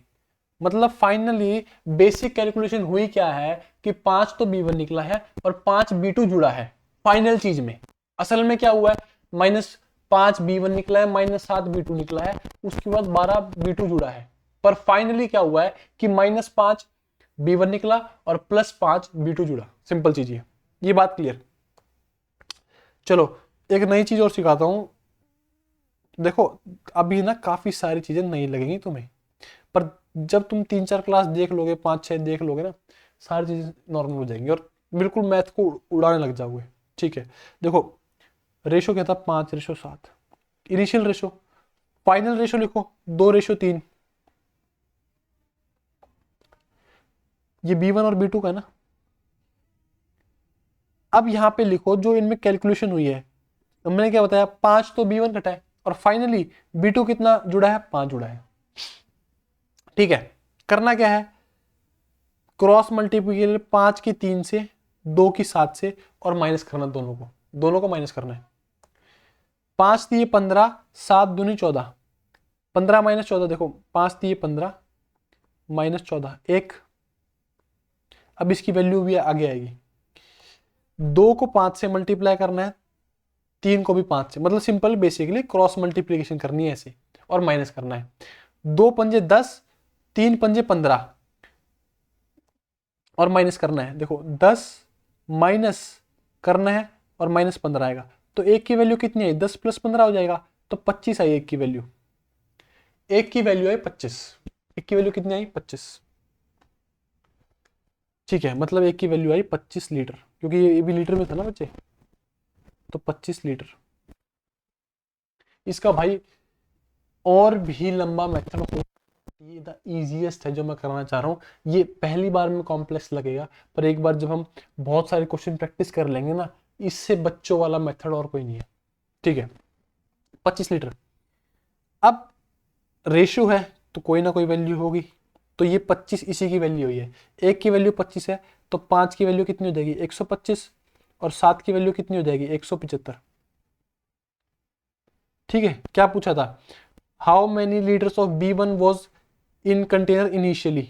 इनिशियली तो यही था, B1 की कितनी वैल्यू 5, 5 की वैल्यू कितनी 125, 125 लीटर। ठीक है भाई, स्पीड में ना इन्हीं मेथड से होंगे, वो छोटे मोटे बच्चों वाले मेथड कब तक इस्तेमाल करोगे, नहीं हो पाएगा। ठीक है, और अभी टाइम है, मैं अवेलेबल हूँ आप लोगों के लिए, सारे जो भी मेथड हो सकते हैं सिखाने का ट्राई करूंगा। देखो अगला देखो, two trains are moving the same direction with the speed of 36 kilometre प्रति घंटा, 48 किलोमीटर प्रति घंटा। The time taken by faster train जो स्पीड में चल रही है, to cross a man sitting the slower train is 33 second. What will be the length of the faster train. Simple चीज क्या है, देखो स्लो ट्रेन, अब क्योंकि इसमें लिखा हुआ है ना time taken by faster train to cross the man, इसका मतलब ये है फास्ट ट्रेन पीछे चल रही होगी ना तभी तो उसको क्रॉस करेगी। अगर चीता आगे है, चीता स्पीड में तेज दौड़ता है और घोड़ा मान लिया कम दौड़ता है उससे, और चीता की स्पीड, चीता पहले से ही आगे है और वो स्पीड में तेज है, तो वो आगे रहेगा ना, समझ रहे हो। जो जिसकी स्पीड कम है, अगर घोड़े की स्पीड कम है और चीते की तेज है, अगर चीता पीछे दौड़ता हुआ आएगा तभी तो उसको क्रॉस कर पाएगा। ठीक है, तो मतलब स्लो ट्रेन वाली ये है, और फास्ट ट्रेन उसके पीछे से आएगी क्रॉस, जब तो क्रॉस कर पाएगी उसको। इसमें ये बंदा बैठा मान लिया। ठीक है, स्लोवर ट्रेन की स्पीड 36 किलोमीटर प्रति घंटा, फास्ट ट्रेन की स्पीड 48 किलोमीटर प्रति घंटा। अब देखो ये यहां तक आएगी, ठीक है, इस बंदे तक आएगी, ये जो बंदा यहाँ बैठा है इस ट्रेन में, यहां से इसको क्रॉस करना, बंदा फॉर एग्जाम्पल बंदा खिड़की के बाहर देख रहा है, जैसे हम देखते हैं खिड़की के बाहर देखते हैं जब ट्रेन में जा रहे होते हैं, तब हमारे साइड से ट्रेन गुजरी तो हम क्या देखेंगे, ट्रेन यहाँ से स्टार्ट हुई, दिखती गई दिखती गई दिखती गई और एंड खत्म हो गई, उसके 10-12 डब्बे आए और खत्म हो गई, ऐसी दिखती है। कभी कभी जब हम जर्नल डब्बे में या फिर स्लो ट्रेन में बैठे होते हैं, साइड से स्टॉप दी जाती है, हमने स्टार्टिंग में उसका इंजन देखा, जाती गई जाती गई जाती गई और लास्ट में उसका डब्बा देखा, तो हमने बेसिकली क्या देखा, उसकी पूरी लेंथ देखी, किसकी, शताब्दी की। ठीक है, तो इसमें ये इस केस में शताब्दी है जो कि 48 किलोमीटर की स्पीड चल रही है, तभी उसे क्रॉस करेगी। ठीक है, तो बेसिकली जो यहाँ बंदा हम जो कि हम बैठे हैं वो क्या देखेंगे, वो लेंथ किसकी दिखेगी हमें, शताब्दी की दिखेगी, लेंथ शताब्दी की दिखेगी। ठीक है, लेंथ किसकी दिखेगी, शताब्दी की दिखेगी। अब पिछली क्लास में एक रिलेटिव स्पीड का कंसेप्ट बताया था कि अगर दो चीजें एक दूसरे के सामने आ रही हैं तो जल्दी आ पाएंगे, क्योंकि ये यहां से डिस्टेंस कवर करेगा, ये यहां से करेगा। ठीक है, तभी इनकी स्पीड यहां प्लस होती है। पर अगर मैं यहां पे दौड़ रहा हूं और एक बंदा यहां दौड़ रहा है, यहां पे स्पीड माइनस हो जाएंगी। अब बोलोगे ऐसा क्यों भाई, स्पीड माइनस क्यों हो रही है? अगर आप बेसिक छोटा सा एक आइडिया लगाओगे, अगर मैं यहाँ पे 2 की स्पीड से भाग रहा हूँ, 2 मीटर पर सेकंड की, और ये भाग रहा है 3 मीटर पर सेकंड की स्पीड से। ठीक है, तो ये जो 2 मीटर स्पीड से जो मैं भाग रहा हूँ यहाँ पे, ये लगातार भागता रहूंगा ना। फॉर एग्जाम्पल देखो, मैं यहाँ पे 2 मीटर पर सेकंड स्पीड से, देखो चाहे तो याद कर लो यार, पर समझा देता हूँ चलो। और यहाँ मैं भाग रहा हूँ 3 मीटर, एक यहाँ पे कोई दोस्त भाग रहा है अपना क्लैन मेंबर 4 मीटर पर सेकंड की स्पीड से। अब 2 मीटर पर सेकंड से मैं पहले सेकंड में 2 मीटर, अगले सेकंड में 2 मीटर, तो मतलब 2 सेकंड में मैं 4 मीटर जाऊंगा, पर ये एक ही सेकंड में 4 मीटर चला जाएगा, साथ में पहुंच गया ना, ये साथ में पहुंच गया। तो बेसिक आइडिया ये है। देखो अब पूरा इतना बड़ा कंसेप्ट तो मैं आपको एक बार में समझा नहीं पाऊंगा, है ना। तो एक बेसिक आइडिया यही है कि जब आप जा रहे हो सेम डायरेक्शन में तो आपकी स्पीड माइनस होती है। माइनस क्यों होती है? क्योंकि टाइम बढ़ जाता है। ठीक है, चलो अब फॉर्मूला क्या होता है, speed equal to distance upon time. ठीक है, स्पीड कितनी है, स्पीड 36 और 48, कितनी स्पीड हो जाएगी 12। माइनस करनी है, स्पीड याद करो, माइनस करनी क्योंकि दोनों ट्रेन एक ही डायरेक्शन में है। अगर अपोजिट में आती प्लस करते, पर ये एक ही डायरेक्शन में है। ठीक है, ये है किलोमीटर प्रति घंटा में, और मीटर पर सेकंड में कन्वर्ट करने के लिए 5/18 से मल्टीप्लाई कर देंगे। ये 5/18 से मल्टीप्लाई क्यों करते तुम ये सोचते हुए, देखो किलोमीटर प्रति घंटा कहाँ गया, किलोमीटर प्रति घंटा हमें किस में कन्वर्ट करना है, मीटर पर सेकंड में। तो 1 किलोमीटर में 1000 मीटर होते हैं, 1000 मीटर, और 1 घंटे में 3600 सेकंड होते हैं। तो ये से ये से ये 0 से 0, 2 पंजे और 2 18, ये आ गया ना 5/18, ये ऐसे आता है, सिंपल कन्वर्जन है। ठीक है, स्पीड स्पीड लिख ली भाई। डिस्टेंस क्या बताया, जब आप बैठे हो आपने पूरी शताब्दी को जाते हुए देखा, तो आपने बेसिकली शताब्दी की स्पीड डिस्टेंस मतलब लेंथ देखी है, तो डिस्टेंस क्या हो जाएगा, शताब्दी की लेंथ। और टाइम कितना क्वेश्चन में दिया हुआ है, 33 सेकंड टाइम लगा हुआ है। ठीक है, काट लो इसको, 6 2 जा 6 3 जा 3 11 जा, ये 11 यहाँ चला जाएगा, तो L इक्वल टू 2 5 से 10 और 10 इंटू 11 110 मीटर आ जाएगा। बस एक रिलेटिव स्पीड का कॉन्सेप्ट याद रखना कि अगर दोनों चीजें एक डायरेक्शन में जा रही हो तो माइनस, और दोनों चीजें अपोजिट डायरेक्शन में आ रही हो तो प्लस। क्लियर बात? चलो, एक आर्टिकल 4350 रुपये का बिका है, डिस्काउंट 13% देने के बाद, तो बताओ क्या है, मार्क प्राइस क्या थी। फॉर एग्जाम्पल मैंने मार्क प्राइस उसकी 100 मान ली, 100 रुपये नहीं है, 100 यूनिट है। इसमें 13 रुपये का 13% का डिस्काउंट, 100 का 13% 13 ही होता है, तो सेलिंग प्राइस कितना हो जाएगा 87। भाई पता है मुझे लगता है कि काफ़ी सारे बंदों को ना इसमें प्रॉब्लम है, इसलिए मैं थोड़ा सा ज़्यादा समझाना चाहता हूँ, पर टाइम की कमी की वजह से ना मैं समझा नहीं पा रहा, है ना। ज़्यादा बड़ी वीडियो कोई देखता नहीं है इतनी बड़ी, इसलिए मैं छोटी सी बनाना चाहता हूँ। ठीक है, बाकी जितने चैप्टर है उसके कंसेप्ट हम जरूर आपको लोगों को कराएंगे अगर आप बोलेंगे तो। 87, 87 का सामान कितने में 4350 में बिका है। ठीक है, अगर आपको दिख रहा है, देखो भाई मेरी मैथ तो बहुत तेज है, मैं बड़ाई नहीं कर रहा खुद की, पर मेरे को दिख जाता है। कैसे?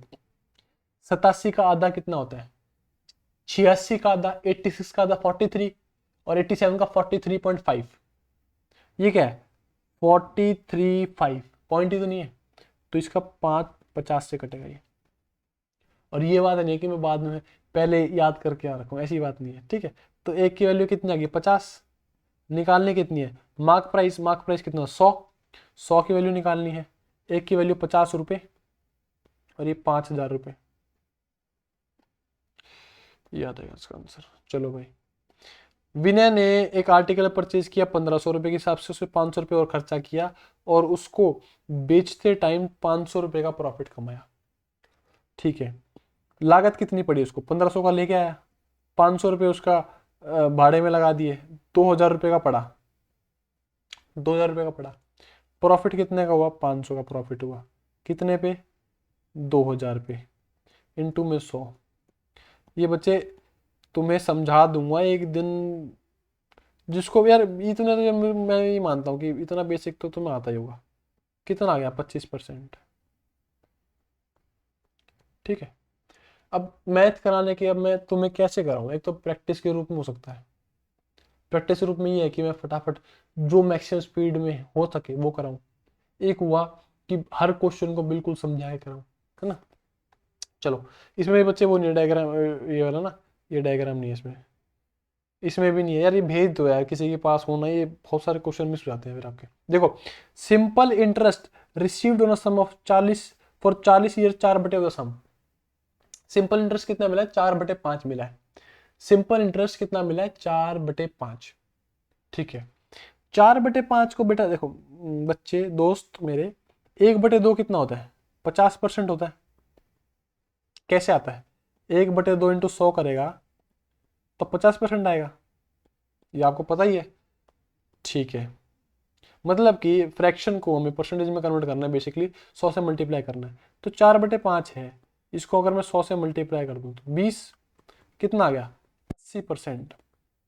मतलब बेसिकली 40 साल में 80% ब्याज मिला है। और सिंपल इंटरेस्ट है, सिंपल इंटरेस्ट का मतलब कि हर साल एक ब्याज दर हर बार मिली है। जैसे आज, जैसे मैंने कोई ब्याज लोन उठा लिया सिंपल इंटरेस्ट पे, अगर एक साल में मुझे 5% देना चुकाना पड़ रहा है सिंपल इंटरेस्ट, तो अगले साल ही 5 चुकाऊंगा, अगले साल ही 5। मतलब कि अगर मुझे 5 साल बाद इंटरेस्ट के 1,000 रुपये देने पड़ेंगे तो क्या कितने दूंगा 5% इस साल का, 5% अगले का, 5% अगले का, 5 साल में हर साल 5%, मतलब 25% दूंगा। सिंपल बात यह है, 80% उसे मिला है कितने साल में 40 साल में, 40 साल में 80% मिला है, तो एक साल में कितना मिल जाएगा 2%। इससे आसान सवाल क्या होगा ये बताओ मुझे। ये भी यार, इसमें भी एवरेज, इसमें कोई भी चीज है नहीं क्या, इसमें भी चीज नहीं है।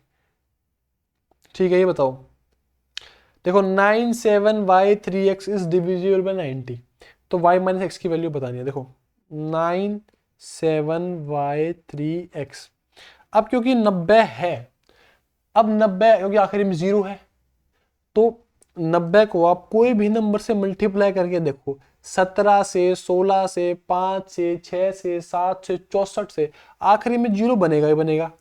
क्यों? क्योंकि 90 का मतलब क्या है 9 इंटू 10, तो आखिरी में 0 बनेगा ही बनेगा। तो ये जो x है, x कुछ भी नहीं है, ये 0 है,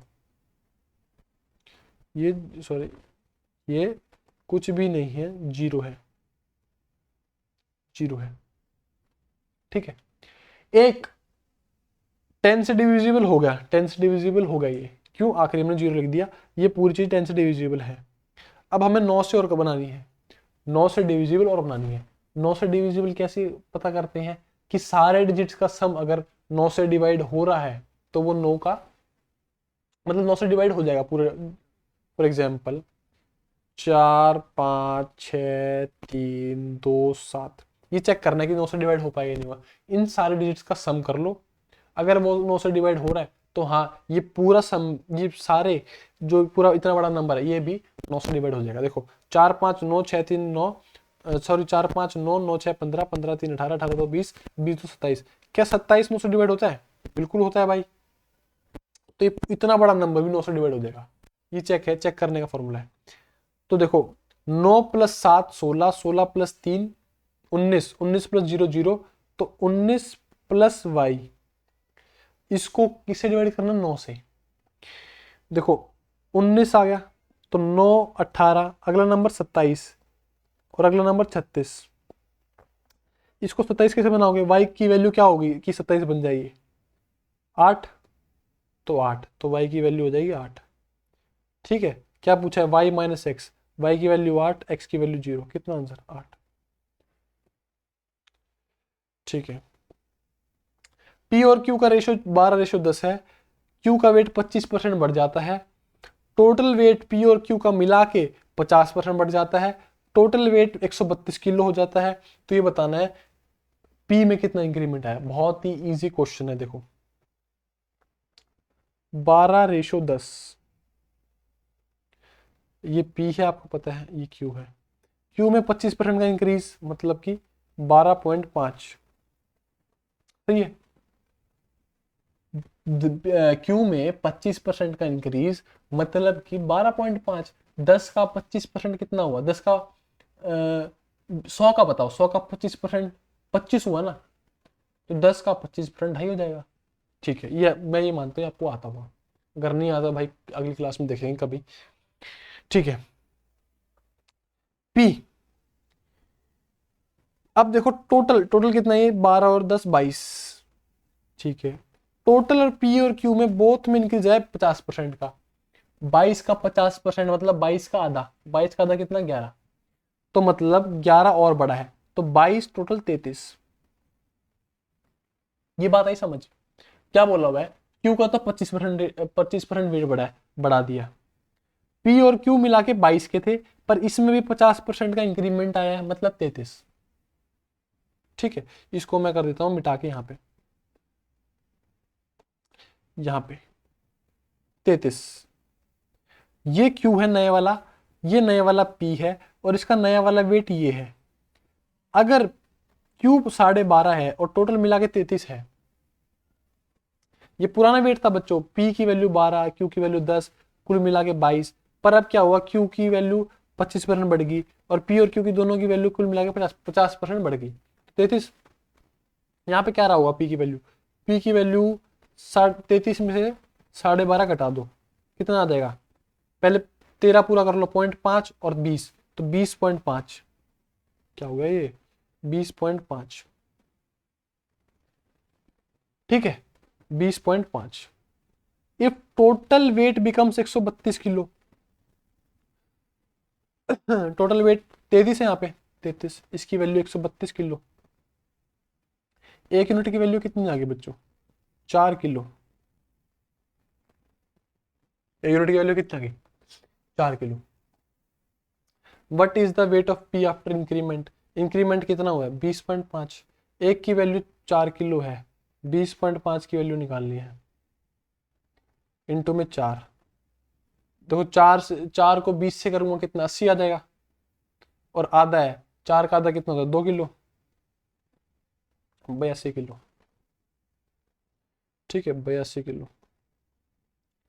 ये देखो बोर्ड मास लगाना है, 58 पहले डिवाइड होना चाहिए, तो डिवाइड में लगा ही दिया करो, मैं तो कहता हूँ डिवाइड है तो डिवाइड में लगा दो, इंटू में 2, प्लस 5, इंटू में 3, माइनस में 8, 2 से। अब आप बोलोगे कि भैया पहले 58 को 4 से करो, अगर आपने नीचे लगा दिया ना तो आप मल्टीप्लिकेशन कर सकते हो। अगर आपने नीचे लगा दिया इसकी पहली 4, तो मल्टीप्लिकेशन ऐसे नहीं कर सकते कि इसको पहले 8 लिख दो। बस आपको ये देखना है कि कहीं गलती से इसको 8 में लिख दो। ये तो सिंपल बॉड मास है, तो आप तुम कर ही लोगे। ठीक है, 2 से 2 29, प्लस 5 थी 15, माइनस 8, तो 29, प्लस 7 कितना 36। Price of 1 kilo sugar is increase by 34%, the price increase by 51 rupees. ठीक है, देखो किसी भी एक चीज का प्राइस 34% से बढ़ गया, जिसकी वजह से उसकी प्राइस 51 रुपए बढ़ गई।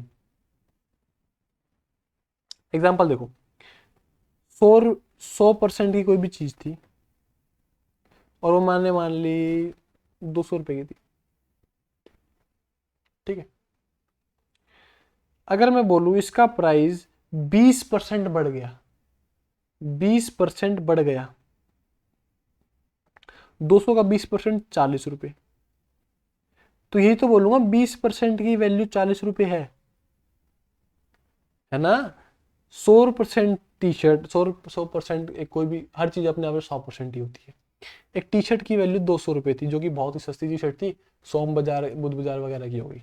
ठीक है, मजाक नहीं उड़ा रहा भाई, बता रहा हूँ। ठीक है, अब देखो 20% उस चीज का प्राइस बढ़ गया। ठीक है, और 200 का 20% कितना, 40 रुपए, तो ये तो बोलूंगा 20% की वैल्यू 40 रुपए है। ठीक है,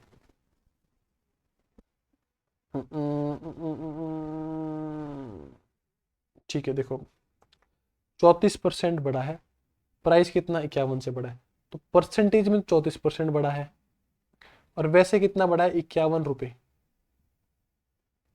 ठीक है, 17 से काट दो, 17 दूनी और 17 तीये, 2% की वैल्यू कितनी आ गई, 2% की वैल्यू 3 रुपए आ गई। तो ये अपने आप मैंने क्या बताया, हर चीज 100% होती ना, ये 34% बढ़ा है, मतलब कि पहले शुगर 100% रही होगी, 34% बढ़ गया तो 134% होगी होगी। तो 100% की वैल्यू कितनी, 50 से मल्टीप्लाई किया जब भी तो 100 बनेगा, तो इधर ही 50 से, तो 150 रुपये। मतलब कि पहले जो शुगर थी ना वो 150 रुपए की थी, पर what is the price of the sugar, new price पूछा है, तो 150 रुपए और 51 रुपए बढ़े भी तो है, मतलब 134%। 51 रुपए बढ़े भी तो है 201 रुपए। ये ध्यान रखना बस कि पूछा क्या गया है। ठीक है, इसमें क्या दिया हुआ, इसमें क्यूबोर्ड दिया हुआ है 40 सेंटीमीटर का, 20 सेंटीमीटर का, 20 सेंटीमीटर का, उसको हमने कट कर दिया ताकि दो इक्वल क्यूब्स निकल जाएं। ठीक है, अब दो इक्वल क्यूब्स की टोटल सरफेस एरिया का एरिया है वो बराबर है एक रेक्टेंगल के एरिया के बराबर। अभी समझ नहीं आया, समझाऊंगा। Sum of length and breadth of rectangle 160 centimeter है, तो बताना लेंथ ऑफ रेक्टेंगल क्या है। देखो ये एक क्यूबॉइड था, ठीक है, इसकी लेंथ 4 सेंटीमीटर की थी, 40 की, ब्रेथ 20 की है, और जो हाइट है ये 20 की है। अब इसको हमने it is cut into two equal cubes. Two equal cubes कैसे कटेगा, ब्रेथ और हाइट तो सेम ही रहेगी, है ना। कट कैसे किया, ऐसे काट दिया जी, 40 था ना, इधर से काट दिया ताकि 20-20 कट जाए। ठीक है, देखो ये 20 हो जाएगी, लेंथ 20 होगी, लेंथ 20 होगी, ब्रेथ तो यहाँ पे देखो ये वाली और ये वाली सेम ही रहेगी 20-20, और हाइट भी सेम ही रहेगी 20-20। क्लियर होगी बात, मतलब कि बेसिकली दो क्यूब मिल गए हमें 20 साइड के, दो क्यूब मिले हैं 20-20 साइड के। क्लियर बात, एक कितना है इनका, मतलब साइड कितनी है 20। ठीक है, ये हुई बात क्लियर। 2 सेकंड रुकना।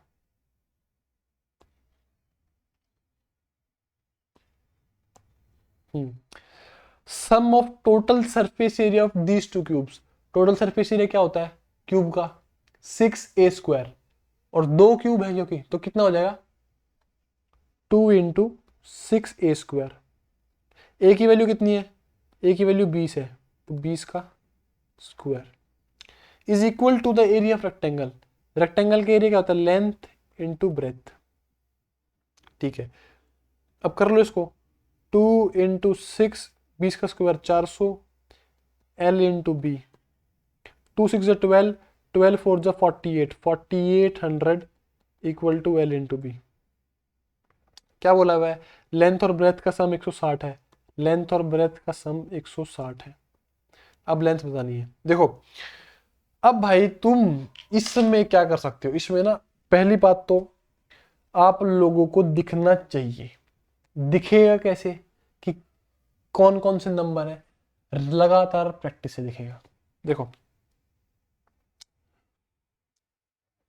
48 दिखते क्या दिमाग में आता है ये बताओ मुझे। पहले जो दिमाग में आते हैं ना 48 दिखते वो बता दो।